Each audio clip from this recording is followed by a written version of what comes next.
నమస్కారం. N6 తెలుగు టీవీకి స్వాగతం. నేడు వనపర్తి జిల్లా కేంద్రంలో ఇంధన ధరల పెంపుపై కాంగ్రెస్ పార్టీ ఆధ్వర్యంలో నిరసన కార్యక్రమం చేపట్టారు.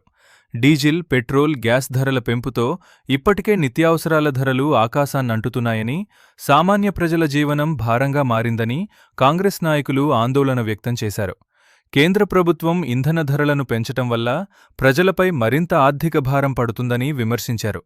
తెలంగాణ రాష్ట్ర కాంగ్రెస్ పార్టీ పిలుపు మేరకు మంగళవారం వనపర్తి ఎమ్మెల్యే తూడి మేఘారెడ్డి, జిల్లా అధ్యక్షుడు శివసేనరెడ్డి సారథ్యంలో జిల్లా కేంద్రంలోని రామాలయం నుంచి రాజీవ్ గాంధీ చౌరస్తా వరకు ఎద్దుల బండతో భారీ నిరసన ర్యాలీ నిర్వహించారు. ఈ సందర్భంగా కేంద్ర ప్రభుత్వ విధానాలకు వ్యతిరేకంగా నినాదాలు చేస్తూ నిరసన వ్యక్తం చేశారు. ఆ డబుల్ ఇంజన్ వెనుక ఉన్న ఇంజన్ మనకొద్దు. ఆ ఇంజన్ లో చాలా డేంజర్ కేసులు, గుజరాత్ కేసులు, దాని మీద అదాని, అంబానీ ఇంకా చాలా మంది కనిపించని శక్తులు మన రాష్ట్రం మీద పడి గద్దల్లాగా పీక్కొని తింటాయి. కాబట్టి అట్లాంటి డబల్ ఇంజన్ మనకొద్దు. మా ఇంజన్ ఆల్రెడీ ఒక ఇంజన్ రేవంత్ రెడ్డి ఇంజన్ ఉంది.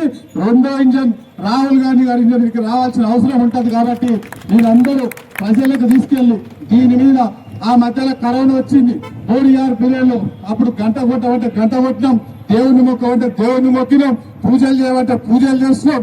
అవన్నీ చేసి ఏం చేయమన్నా ప్రజలంతా చేస్తుంటే ప్రజలందరినీ ఇవంతా మోసం చేసి ఓట్లు వేయించుకొని ఓట్ల తర్వాత ఇవన్నీ చేస్తున్న బీజేపీ ప్రభుత్వానికి, మోడీ గారికి, వాళ్ళకు సంబంధించిన పార్టీకి, వాళ్ళందరికీ ఈ వనపర్తి రాజీవ్ చౌక్ నుంచి మేమందరం డిమాండ్ చేస్తున్నాం.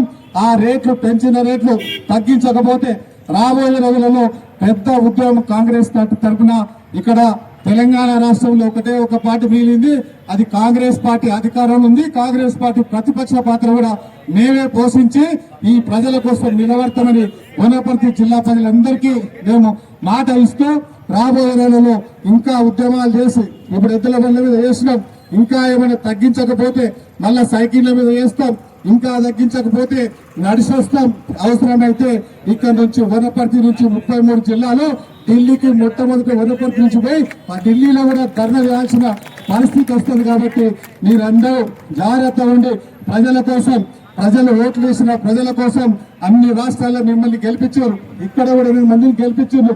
వాళ్ళందరికీ మీరు రిటర్న్ గిఫ్ట్ ఈ రకంగా ఇవ్వకూడదని మీరందరూ ప్రజల మీద వద్దొద్దని రిక్వెస్ట్ చేసుకుంటూ, డిమాండ్ చేసుకుంటూ మీ అందరు తొందరలోనే మోడీ గారు ఈ రేట్లన్నీ తగ్గించమని, ప్రజలు ఏది కోరుకుంటే అది చేయమని డిమాండ్ చేస్తూ అందరికి నమస్కారం. Thank you.